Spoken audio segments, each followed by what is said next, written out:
Selamat mendengarkan podcast ini. Peristiwa kenaikan Tuhan Yesus ke surga adalah peristiwa yang menyusul setelah murid-murid Tuhan Yesus mengalami guncangan yang luar biasa oleh peristiwa penyaliban Tuhan Yesus. Selama itu mereka telah meninggalkan pekerjaan, keluarga, pertemanan dengan orang-orang dari mana mereka berasal. Bahkan mereka meninggalkan segala yang mereka miliki. Mereka mengikut Tuhan Yesus berharap suatu saat mereka akan memperoleh kemuliaan, kenyamanan, kehormatan hidup sebagai orang-orang terkemuka dalam kerajaan di mana Tuhan Yesus menjadi rajanya di bumi ini. Itulah satu-satunya yang mereka miliki dan mereka rindukan, yang oleh karenanya mereka mempertaruhkan segala sesuatu demi pengikutan, pengiringan mereka kepada Tuhan. Jadi ketika Tuhan Yesus disalib, langit hidup mereka terasa terbang, runtuh. Semua harapan mereka pupus. Tetapi setelah itu, saudaraku, mereka dikejutkan oleh fakta guru yang mereka sangat cintai bangkit. Mereka kembali memiliki harapan. Jadi bisa dimengerti ketika terjadi percakapan yang ditulis dalam Kisah Rasul pasal 1 ayat 6 sampai 8. Murid-murid bertanya, yang lebih tepat menuntut, mengingatkan seakan-akan, kapan Tuhan Yesus memulihkan kerajaan bagi Israel? Tuhan Yesus menjawab bahwa masa dan ketikanya mereka tidak perlu tahu. Hanya Bapa. Mereka harus menjadi saksi Tuhan sampai ke ujung bumi. Baru akan dinyatakan kerajaan itu. Kemudian belum lama mereka bersama-sama dengan Tuhan Yesus yang bangkit. Baru beberapa minggu setelah itu mereka harus kembali kehilangan sosok yang paling mereka harapkan dalam hidup ini. Sebab Tuhan Yesus naik ke surga. Tetapi harapan yang telah memenuhi jiwa mereka tidak pupus. Sebab Tuhan Yesus menjanjikan bahwa Ia pergi menyediakan tempat bagi mereka. Dan kalau Tuhan sudah menyediakan tempat bagi mereka, Tuhan Yesus akan datang kembali. Supaya di mana Tuhan Yesus ada, mereka ada. Harapan mereka mulai berubah ketika mereka dipenuhi Roh Kudus. Mereka mulai sadar bahwa kerajaan yang dijanjikan Tuhan bukan di bumi ini. Mereka tidak lagi menginginkan pemulihan kerajaan Israel dunia. Tetapi kerajaan Tuhan Yesus di rumah Bapa, di langit baru, bumi yang baru nanti. Hal ini sesuai dengan janji Tuhan. Bahwa Ia pergi menyediakan tempat bagi mereka. Bila sudah disediakan, Tuhan Yesus akan datang kembali menjemput pengikut-pengikutnya yang setia, supaya di mana Tuhan Yesus ada, mereka ada. Yohanes menulis dalam Yohanes 14 ayat 1 sampai 3. Dengan demikian murid-murid Tuhan Yesus mulai ada di dalam penantian. Mereka hidup dalam penantian, menantikan kedatangan Tuhan Yesus yang akan membawa mereka ke rumah Bapa. Ini berarti pula bahwa dunia ini walau diciptakan oleh Tuhan Yesus sendiri bersama Allah Bapa, tetapi bukan rumah Bapa. Tuhan Yesus berkata kepada murid-muridnya, juga kepada semua orang percaya yang benar-benar mengikut Tuhan, sama seperti aku bukan dari dunia ini, kamu juga bukan dari dunia ini. Yohanes 17 ayat 16. Sama seperti aku bukan dari dunia ini, kamu pun bukan berasal dari dunia ini. Kalimat-kalimat seperti ini sudah sulit dimengerti, apalagi diterima. Tetapi inilah yang diajarkan Injil kepada kita. Murid-murid Tuhan Yesus begitu percaya, karena mereka menyaksikan sendiri keagungan Anak Allah ketika mereka bersama-sama dengan Tuhan Yesus. Alkitab mengatakan, firman itu telah menjadi manusia dan diam di antara kita. Dan kita telah melihat kemuliaannya, yaitu kemuliaan yang diberikan kepadanya sebagai anak tunggal Bapa, penuh kasih karunia dan kebenaran. Teks aslinya tidak ada kata diberikan, saudara. Sebab kemuliaan sebagai anak Allah itu dibangun dari perjuangan Tuhan Yesus. Murid-murid ini menyaksikan sendiri bahwa sungguh Tuhan Yesus yang disalib, bukan oknum lain.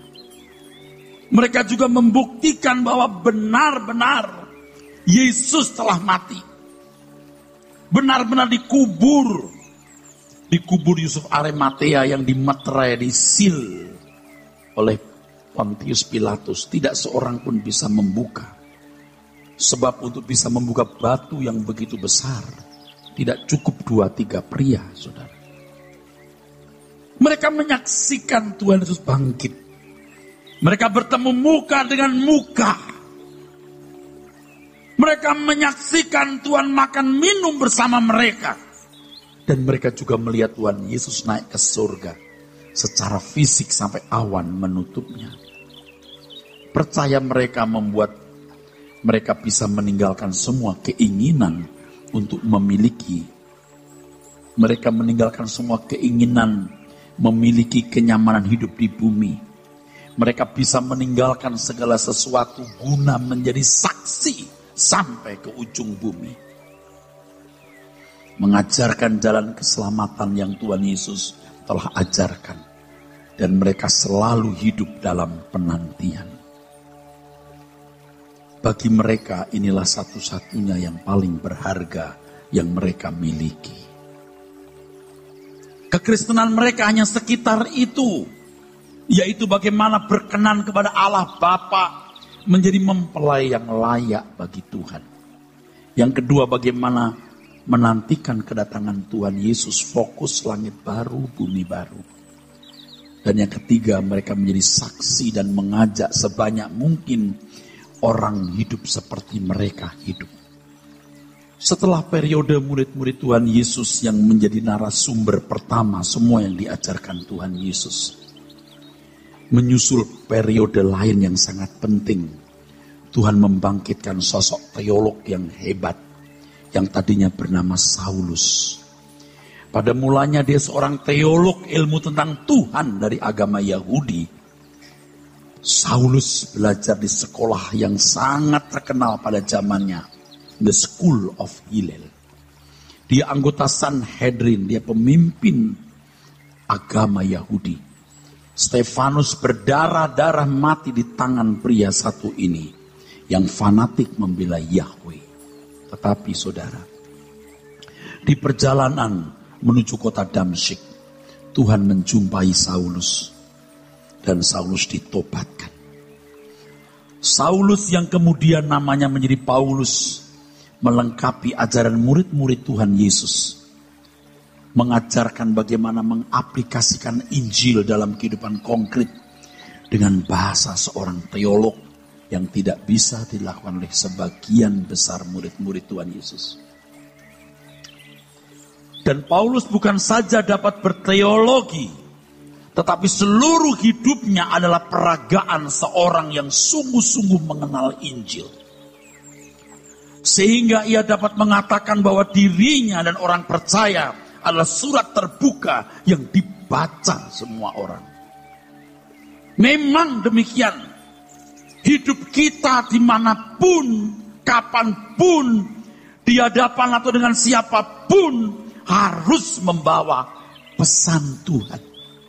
Ucapanmu, tindakanmu, semua hal yang kita lakukan harus membawa message, pesan Tuhan. Surat yang terbuka itu demikian, saudara. Jadi surat Tuhan membawa pesan Tuhan. Oleh sebab itu Bapak Ibu Saudara sekalian, kita harus mengerti, menjadi saksi kebangkitan itu bukan hanya bisa berbicara tentang Tuhan, tetapi menjadi surat terbuka, artinya dimanapun kita membawa pesan Tuhan dari apapun yang kita ucapkan dan yang kita lakukan. Kepada siapapun, dari pembantu rumah tangga, sopir, bawahan, semua orang. Jadi kita tidak sembarangan mengucapkan kata-kata dan tidak sembarangan bertindak atau berbuat, saudara. Ini Kristen yang benar. Paulus, dia tidak melihat sendiri semua peristiwa yang dilihat murid-muridnya. Dia memenuhi yang dikatakan Tuhan, berbahagialah orang yang percaya walau tidak melihat. Kita tidak melihat, tapi kita lihat bagaimana standar hidup Paulus yang begitu hebat. Ia berani berkata, ikutlah teladanku. Itu berarti seluruh pengajaran yang diajarkan menjadi perilaku nyata dalam hidupnya. Jadi kalau kita melihat kehidupan Paulus yang nampak dari tulisannya, kita melihat gaya hidup standar orang percaya yang harus kita teladani. 1 Korintus 4 ayat 16, Filipi 3 ayat 17, ikutlah teladanku. Ikut teladanku. Sebenarnya saudaraku, saya juga belum sempurna. Tapi kalau saya berkata kepada orang di sekitar saya, ikutlah teladanku, dua hal yang saya lakukan melalui itu. Satu, saya menyemangati diri saya untuk bisa jadi teladan. Yang kedua, saya menutup semua kemungkinan untuk berbuat salah. Dan tentu yang terakhir, supaya saya benar-benar menjadi benar di hadapan Tuhan. Orang tua harus bisa berkata kepada anak-anak, ikutilah teladanku. Jadi kalau kita melihat kehidupan Paulus yang nampak dari tulisannya, itu standar. Walaupun Paulus tidak ikut menyaksikan kenaikan Tuhan Yesus seperti murid-murid, tetapi ia memiliki gaya hidup masa penantian yang sangat kuat.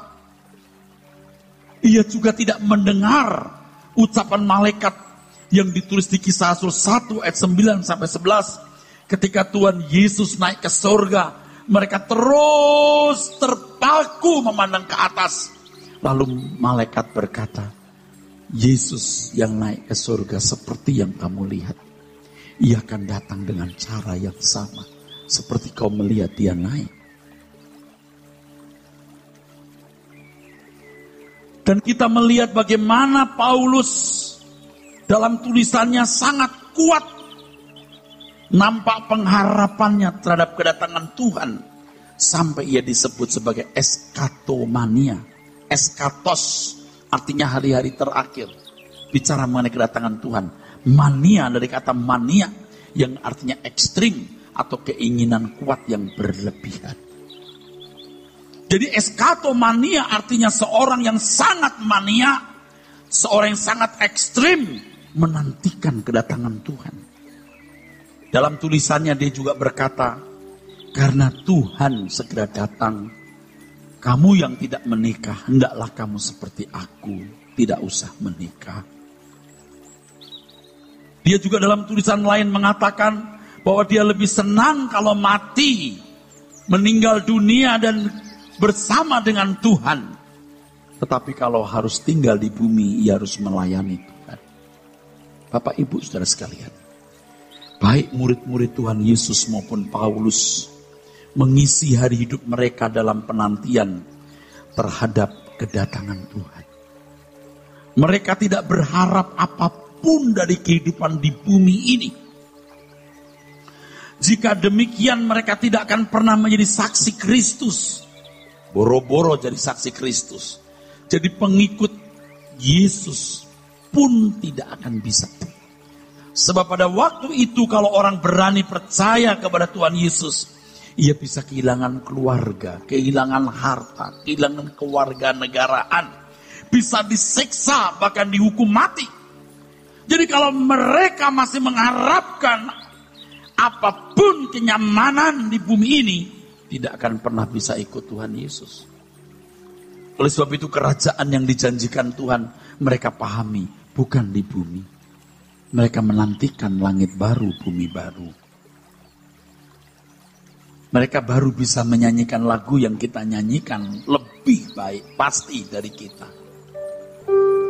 Takkan ku harap lagi bahagia dunia ini, semua hanya semu belaka.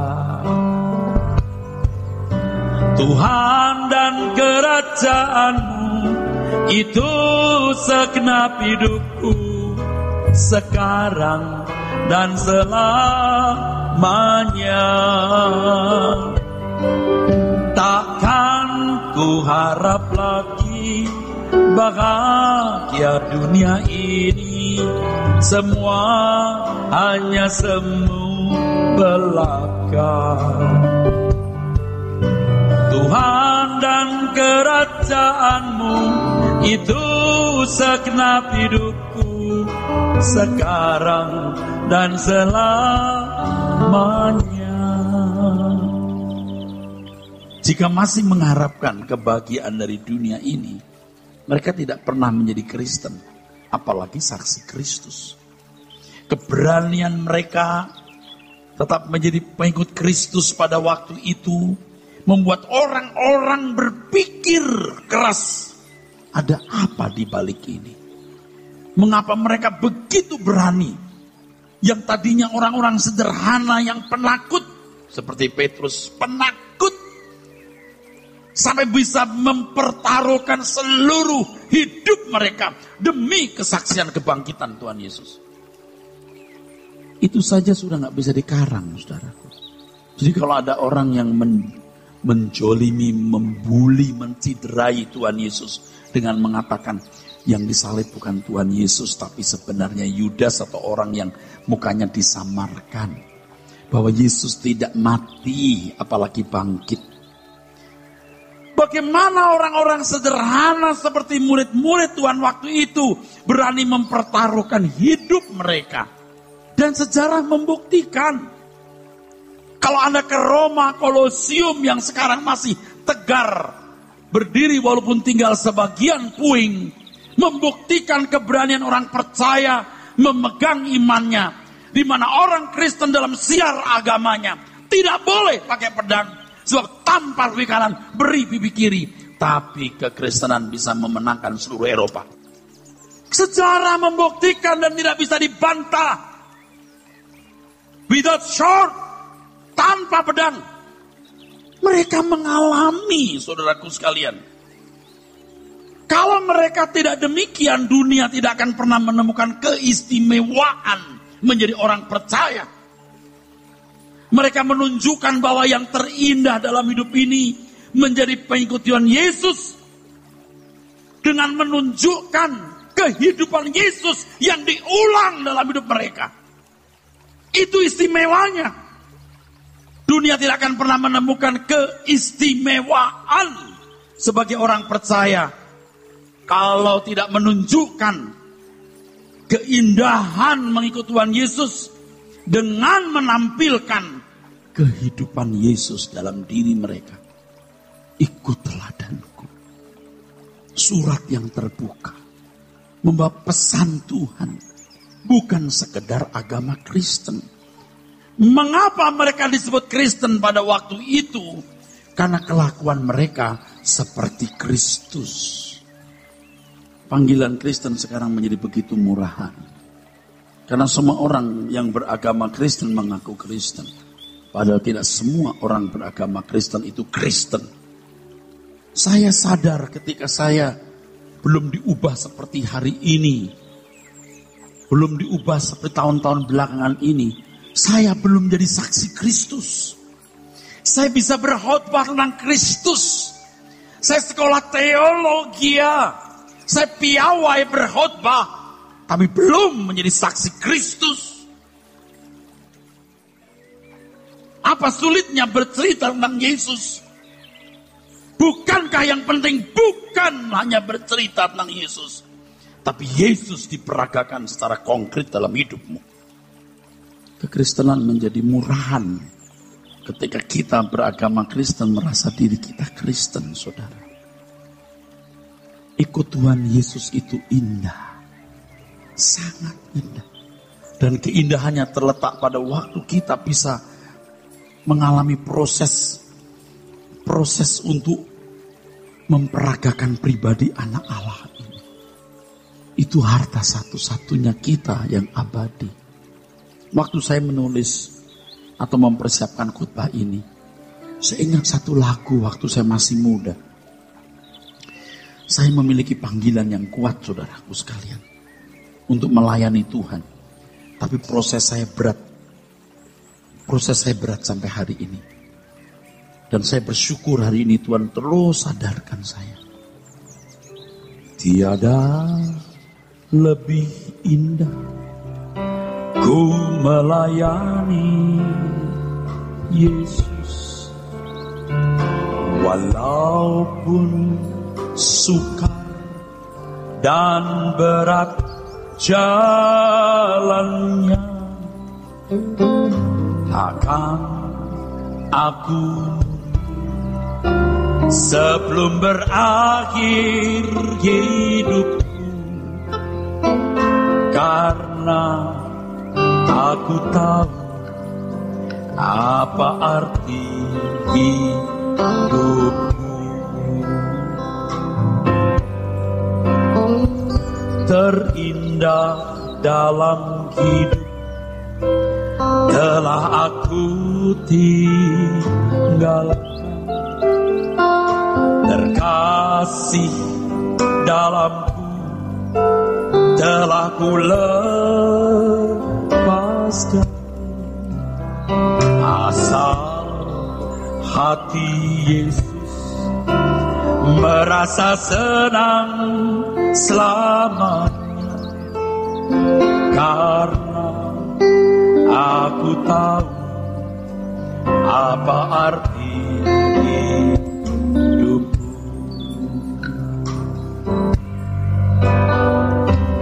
Ku melayani Yesus,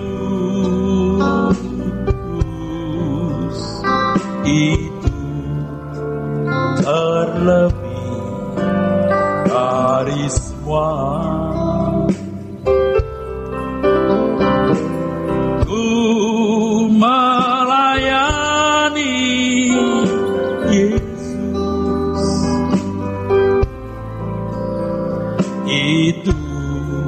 Terindah dari semua.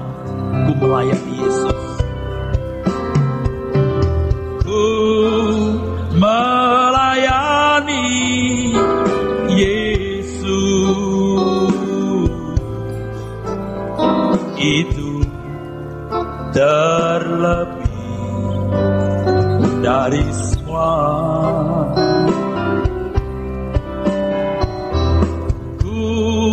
Melayani Yesus,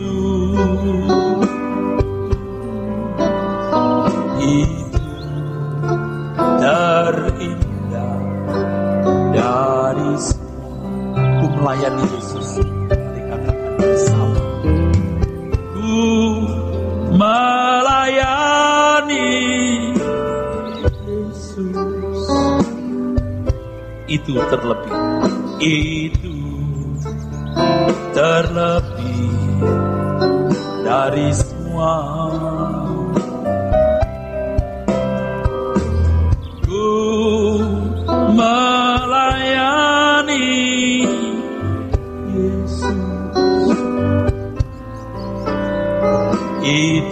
terindah, terindah dari semua.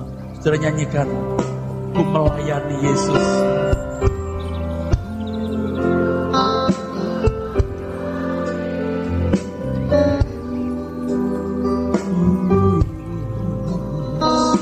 Itu terlebih.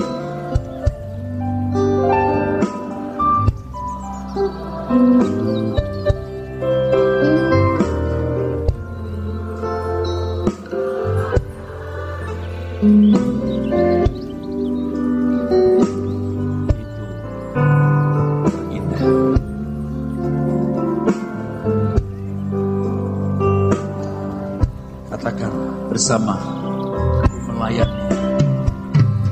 ku melayani Yesus, itu terlebih dari semua. Ku melayani Yesus,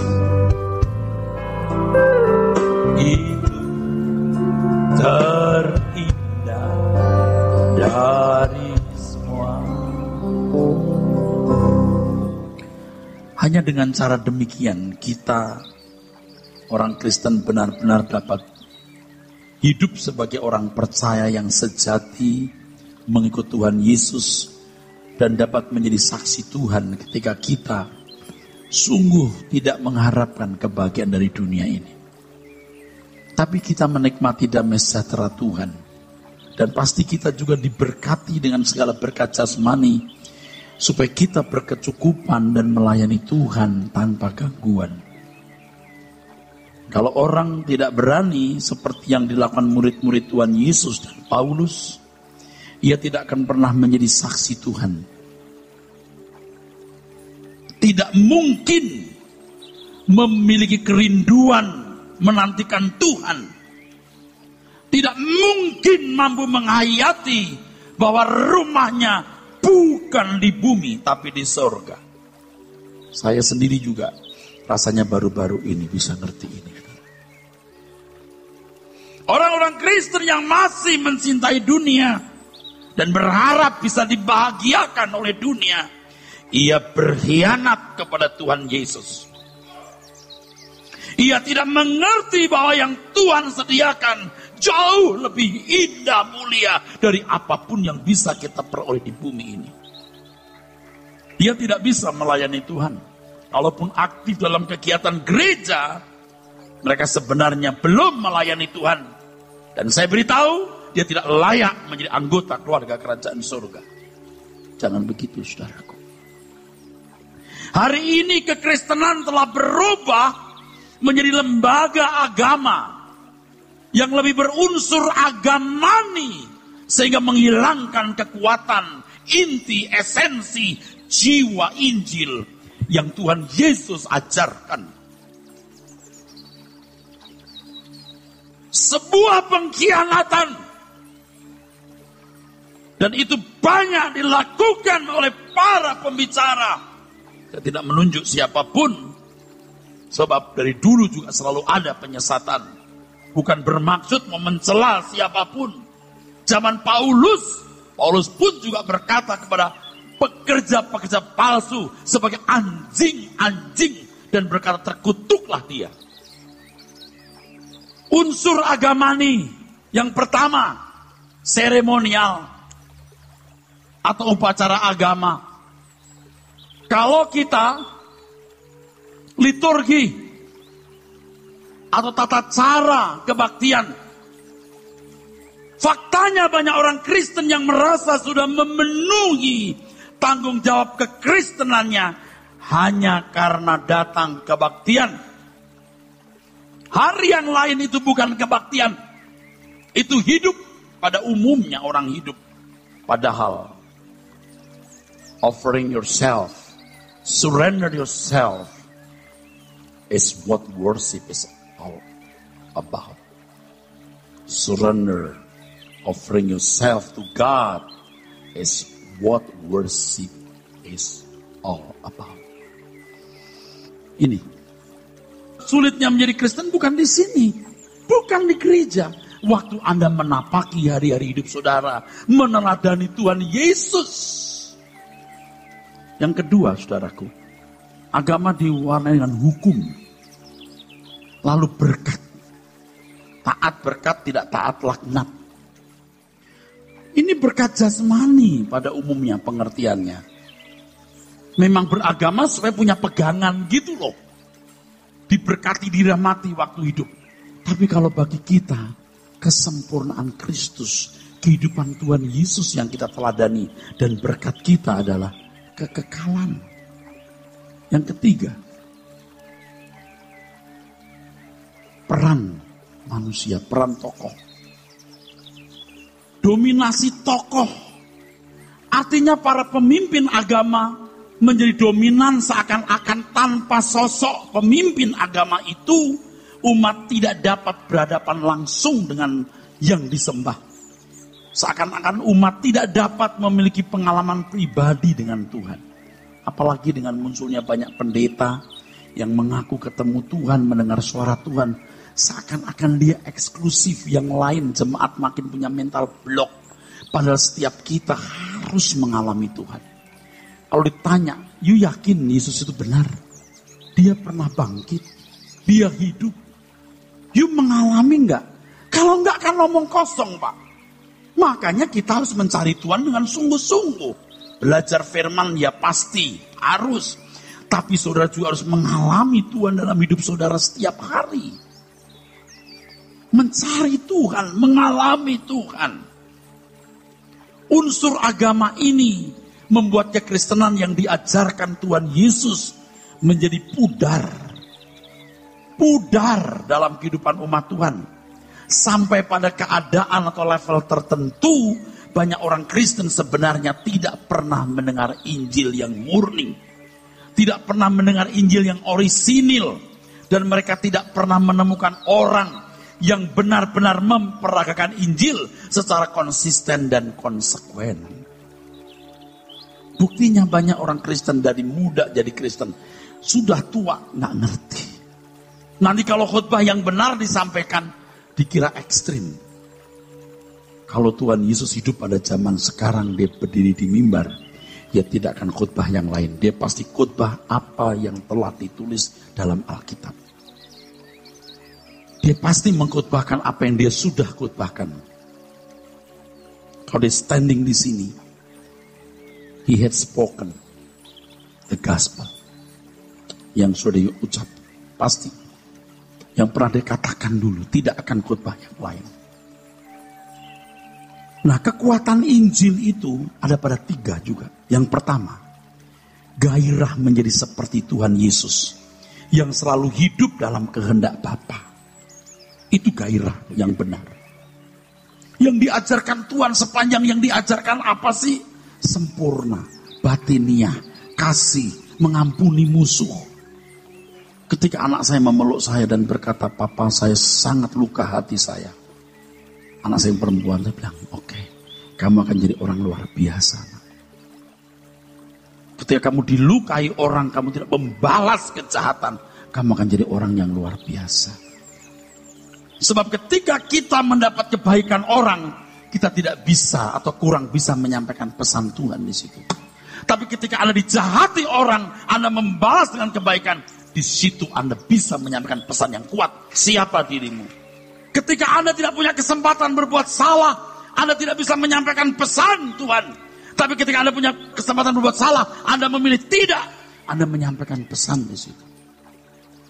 Yang kedua, kekuatan Injil. Yang pertama, gairah menjadi seperti Tuhan Yesus, selalu hidup dalam kehendak Bapa. Yang kedua, merindukan langit baru, bumi yang baru.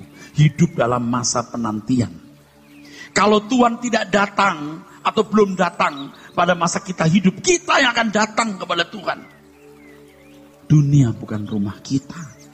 Yang ketiga, semangat mengabdi kepada Tuhan.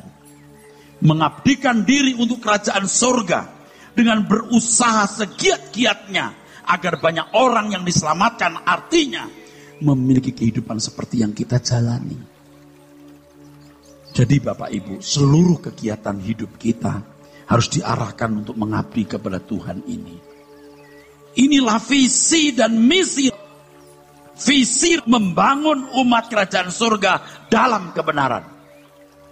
Sedangkan misinya mengajarkan firman Tuhan berlandaskan kaidah-kaidah hermeneutik dan eksegesis serta kesediaan meninggalkan percintaan dunia demi mencapai kesucian hidup, fokus langit baru bumi baru, serta hidup bertanggung jawab memaksimalkan potensi hanya demi kepentingan kerajaan surga. Gereja menjadi sekolah Alkitab yang mendidik semua jemaat menjadi pelayan Tuhan segenap hidup tanpa batas. Jadi misinya ini mengajarkan firman Tuhan berlandaskan dua hal. Kaidah-kaidah hermeneutik dan eksegesis. Serahkan ke saya belajar di situ. Harus strictly. Jadi kalau saya suka ditentang, dikritik, dibully lewat internet, seakan-akan tafsiran saya ngawur, saya nggak balas. Karena buku yang saya tulis itu ada hampir 200 halaman. Bagaimana yuk menilai 1-2 halaman? Seperti soal Lucifer nanti. Kenapa Raja Tirus, Raja Babil menjadi tipologi dari Lucifer? Saya akan jelaskan. Yang kedua, landasan mengerti firman Tuhan haruslah meninggalkan percintaan dunia. Termasuk kehidupan yang tidak sesuai kehendak Allah. Firman Tuhan tidak cukup dibedah dengan nalar dan ilmu eksegesis hermeneutik. Saya belajar di situ, jangan ragukan. Tetapi juga harus punya hati kapasitas di mana kita tidak mencintai dunia demi mencapai kesucian hidup, fokus langit baru bumi baru, serta hidup bertanggung jawab memaksimalkan potensi hanya demi kepentingan kerajaan surga. Gereja menjadi sekolah Alkitab yang mendidik semua jemaat menjadi pelayan Tuhan segenap hidup tanpa batas. Bapak Ibu saudara sekalian, Tuhan pernah membangunkan gerejanya yang dipandang tidak berjalan dalam rel kebenaran. Telah menyimpang dari Alkitab pada abad 14-15. 500 tahun yang lalu. Pada waktu itu muncullah gerakan reformasi yang maksud semula oleh Martin Luther bukan hendak membangun gereja baru. Tetapi konsekuensi dari gerakan yang begitu kuat, lahirlah denominasi gereja baru, yaitu aliran Protestan. Disebut Protestan sebab gerakan ini memprotes keberadaan gereja yang memang sudah establis selama ratusan bahkan ribuan tahun pada waktu itu, tapi yang dianggap menyimpang dari kebenaran Alkitab. Pada waktu itu, saudaraku sekalian, gerakan ini dimotori oleh tokoh-tokoh hebat seperti Martin Luther, Ulrich Zwingli, Johannes Calvin, dan lain sebagainya. Muncullah pada waktu itu, saudaraku sekalian, prinsip seperti sola scriptura, hanya oleh firman. Jemaat waktu itu tidak boleh dan tidak bisa membaca Alkitab.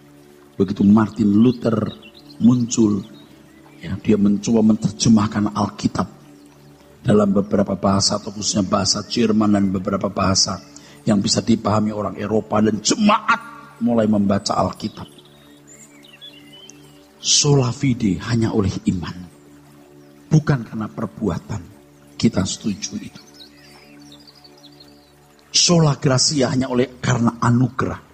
Karena pada waktu itu gereja mengajarkan, kalau mau mendapatkan pengampunan dosa, ada surat pengampunan dosa yang bisa dibeli, namanya indulgensia. Gereja juga mengajarkan kalau orang memberikan persembahan, denting uang yang masuk ke kotak persembahan akan membuat arwah nenek moyangmu di neraka pindah ke surga. Loh, ini benar. Itulah sebabnya muncul reformasi itu. Walaupun gereja telah mengalami reformasi, tetapi hari ini kekristenan masih kuat melembaga sebagai agama dengan atribut-atributnya. Memang kemajuan yang luar biasa, hasil reformasi jelas. Orang-orang bisa belajar firman. Jemaat diarahkan kepada kebenaran firman yang murni. Sola fide, sola scriptura, dan sola gratia. Namun demikian, keistimewaan sebagai pengikut Kristus yang harus mengenakan gaya hidup Tuhan Yesus dan kesediaan meninggalkan dunia dengan segala kesenangannya tidak menjadi hal utama dalam kehidupan Kristen. Pada waktu itu antar orang Protestan sendiri kalau terjadi perdebatan, yang kalah bisa dikucilkan. Malah menurut sejarah ada yang dibakar hidup-hidup. Ini fakta. Reformasi ternyata masih dominan. Masih ada unsur memindahkan pemerintahan kepausan gereja Roma Katolik ke gereja Protestan dalam bentuk yang berbeda. Lembaga lagi, saudara. Terserah saudara menganggap saya salah atau benar. Faktanya begitu. Saya dari kecil Kristen, saudara. Kita ini termasuk kelompok Protestan.